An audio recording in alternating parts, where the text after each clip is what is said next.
Welcome to Star Wars Timeline. My name is Ben. Today I'm reviewing the 9th episode of the Ewoks show, The Sunstar vs. the Shadowstone. This is another episode written by Paul Dini, and I generally like his stuff. Let's see how this episode fares. But quick spoiler alert. Guys, I'm going to be talking about characters and story in this review, so please, if you didn't see this episode yet, please go watch it, and I hope you come back and leave a couple of comments so we'll get to exchange ideas. Please tell me how did you feel about this particular episode and the show overall. Without further ado, let's get into it. And guys, remember, if you enjoy my content, please consider subscribing and hit that bell button so you don't miss all my future reviews. I really appreciate all of your support. Let's jump into it. So we begin this episode with a very classic scene. We're sitting at night by the campfire and the Ewoks are experiencing part of their tradition, right? They're telling stories. And Chief Chirpa tells us of the legends of the Shadowstone.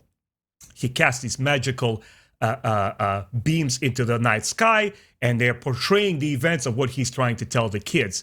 And he's telling them of the great adventures of this old Ewok warrior, who we find out later by the end of this tale, that who's no other than Chief Logray, versus his battle versus evil witch Morag, and how he defeated the evil witch and how the stone was divided into two pieces, and the Ewoks are holding to the light piece while the evil witch is holding to the dark one. And of course, it's a classic tale of good versus evil. And right off the bat, I knew we're starting off on a very interesting and adventure that basically illustrates the concept of the entire Star Wars. It's that epic, never-ending battle of good versus evil. And right from the beginning of the episode, they set it up so nicely and cleanly. Me as an adult watching this show, I know exactly what this episode is going to be about. And this is what I appreciate. Even though the storytelling is rudimentary here, it's intended for a younger audience, so children could understand and follow it very easily. For us adults, I think it's these pillars of storytelling that are important. And if we see that the story is sound and it makes sense, and it has a clear-cut beginning, middle, and an end, that's what we adults appreciate.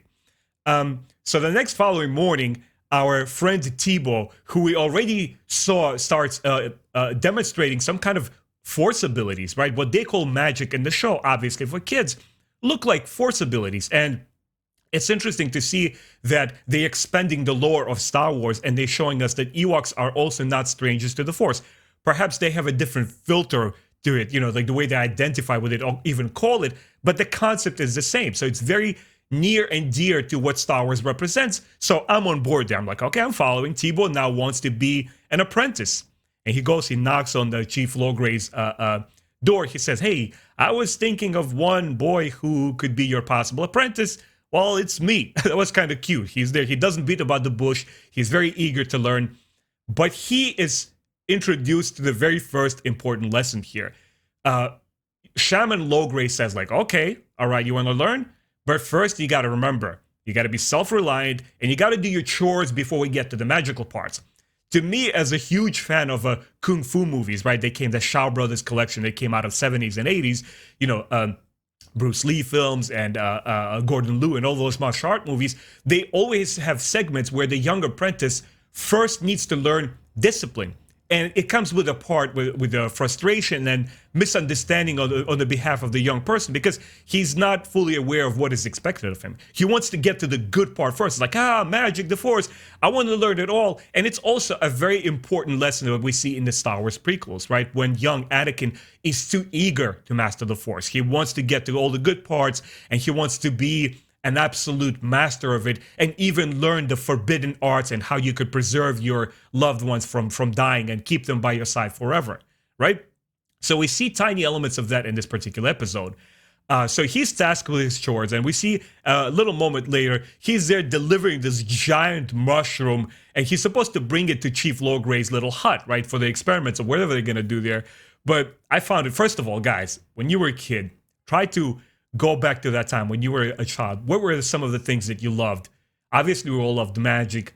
We all loved dinosaurs, right? Everybody enjoys dinosaurs. And mushrooms. There's something really special and cute about mushrooms. When I was a kid, my father often took me to pick mushrooms in the forest. And I was like, oh man, this is really cool. And it's like the mushroom is so puffy and it's big, and it starts jumping around there, and it just smashes into the hut. But before that time, his sister Milani standing there. I was like, oh, hold on a second. You're not delivering it to the proper address. Chief Logray's hut is down there. You're taking her to our house. And as she's speaking, she's a little bit smug there, and she's playing around with her toy. I really enjoyed that little moment there. Obviously, it doesn't pertain to the greater storyline there. I just felt it was really cute and cool little moment there. I really enjoyed her little toy there. She's standing there. She's like, yeah, okay. It's almost like an Ewok version of a yo-yo. She's obviously a total master, and she's like, yeah, whatever. You know, bring the mushroom over here. I'm like, okay. That's a little snotty on her side, but it was cute. Of course, he makes a mess, and now he's supposed to clean everything. Oh, man, like, I'm sorry I did this, Chief Logray. And as he overhears two adults speaking, overhearing stuff, is like, oh, okay, he gets ideas that, like, hey, I could be great too. Once again, we are shown that Teebo, being the child, that he's a little bit ahead of himself. He wants to get to the good part. He's like, oh, okay, so this is the magical little staff there. Maybe I can use it too. And he wants to get to the lessons. We see outside of this hut that Latara, Nisa, and Wicked are sort of spying on him. At first, Wicked goes like, hey, hold on a second. You're not supposed to spy on people. You know, that's not nice. Unless they're doing something really interesting. And of course, he starts speaking. Their curiosity gets the better of them, and they all want to see what is going on. They all go in, and while they're not being malicious, I mean, we know that they're all friends, they sort of are being a little bit mean to him, and they make fun of him. It's like, oh, so what are you doing? You're just throwing rocks there? We could do that too. And of course, he demonstrates his early powers, like he takes one of these storytelling shards and he throws this out there. It's like, oh, see, I did this. I could do magic, guys. You just wait and see. I'm going to be great someday. Of course, they are saying, hey, let's go to the forest and not to be discovered by adults and be on the safe side, away from every prying eyes, and try to test your magic over there. We know that Teebo, once again, I'm repeating that same concept, that he has a long way to go. He's not fully sure of himself, but he wants to prove to his friends that he's able. I think it's innate in all of our natures. We all want to rise to the occasion. We all want to prove everyone else wrong and say that we're capable. And as they go out there, he starts doing his tricks. Obviously, they don't work. He even destroys Nisa's little flute. And we see right there that Morag, she's about in the bushes. She's observing the whole scene. And then we see the trap is being set up. They're being lured inside of this cave. And this beautiful maiden sitting there is like, come, little children, come to me. Do you want to see some magic tricks? I have some magic too. Obviously, we know, right? We're looking at her color of her garments and we're like, she's blue kind of too. Is that Morag? Yes, she transforms fully. She's the evil Morag, and she uses her henchmen to completely take over and kidnap the little Ewoks. Then, of course, she does the magic Skyping thing. She contacts the village and she says, like, Chief Logray better come with the stone, otherwise you will never see the little Ewoks ever again. She makes an ultimatum. Of course, Chief Logray comes to the rescue, and as he's traveling to this destination, we see that he's demonstrating his powers, right? He's on the way to the Thunderstorm Mountain, and we see just how powerful of a shaman he is, because as he's on his way, you see a couple of these evil-looking Yuzums there, these puffy creatures. He has no problem stopping there. He goes, boom, they all freeze up, and he walks into the cave unhindered. He's like, okay, these guys don't matter to me. So that was pretty cool. And of course, inside, the whole confrontation begins. We see that the stone is fully reunited, which I honestly didn't expect. I'm like, okay, it's going to stay in balance because Ewoks are going to possess one side of it, and Morag is supposed to possess the other side, and that's how the balance is maintained. And even throughout the battle, they probably will walk away, each one possessing half of the stone, and that's how it's going to end. We're just going to see one confrontation, the good guys will prevail, and that's the end of it. The episode actually took me to the very interesting and surprising side of the story, which I did not anticipate. I'm honest, guys. So what happens there, Morag completely transforms. She turns into this evil lava pit things, like molten lava. She's like, oh, Logray, I'm going to take you over. Of course, immediately we're reminded of Mustafar and Revenge of the Sith, right? That epic scene where Obi-Wan Kenobi and Anakin are fighting over lava, and then, of course, the tragic moment at the end. But it also reminded me of Ralph McQuarrie's concept art, where he actually conceptualized what Mustafar would look like back in the 70s and 80s, right? Where the original trilogy was coming out, and George Lucas was perhaps brainstorming what the prequel era would look like in the future. we see one concept painting from Ralph McCray where he shows us that lava pit. And we see the Emperor sitting there and he's surrounded by literally like molten lava. I was like, oh man, what's a really interesting callback, or kind of it shows us the early brainstorming of George Lucas, where he was trying to go with the story. Now, I don't know how much direction Paul Dini, the writer, got from George Lucas specifically, but it sort of reminds you of those concepts and ideas. As they all exit the cave, the pursuit follows, and Logray, he still confronts the evil witch.